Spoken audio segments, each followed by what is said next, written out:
and welcome to another segment of our Solution Here series. We're called on this side here in the northern beaches of Sydney because we had few issues here with these posts. And when we actually opened them up, we couldn't believe our eyes. What they've done here is completely wrong. They've lots of mistakes. And now we're going to have to repair it all and just do it properly so it can last them a lifetime once again. Because remember, this is what it's all about. Whatever you do, you should last your lifetime. Not just for you, but for your children, your grandchildren. And this is where we need to change some of the laws here in Australia to make sure that our quality is better. We're having a lot of problems here in Australia, and it's because of regulations. The industry is not regulated enough. Anyway, let's have a look at what happened here. First of all, they've used the wrong material. This is Oregon. You never use Oregon externally, right? It's a softwood. You don't use it externally. The next problem is that they didn't actually seal the bottom of it. Even if it's Oregon, because it's painted, it's still holding pretty well. But down here, you can see the dry rot. The same thing that happened on the other column. You could just see now how this timber, it just become powder. Look at this. There's nothing left. Look at that.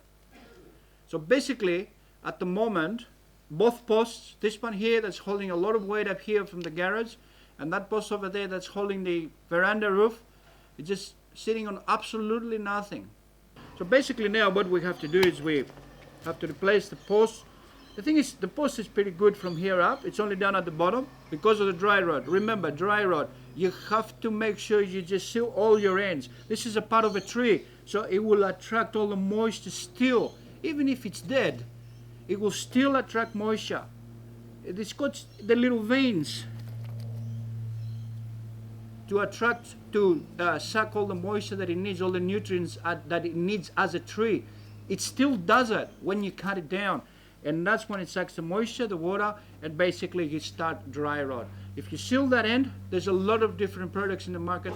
EcoSeal is the best one. And it's a spray. It's very cheap. I can understand why carpenters and builders, they don't use that all the time. And basically, we could probably even just cut this one here and just replace this bit because the rest of it is fine. And then we're going to use a stirrup, which is actually a adjustable one, much better than using the normal one, because then you can actually just get down to your concrete and you can turn it and you can actually put it straight on the concrete without worrying about putting nursery grout underneath it. So, yeah.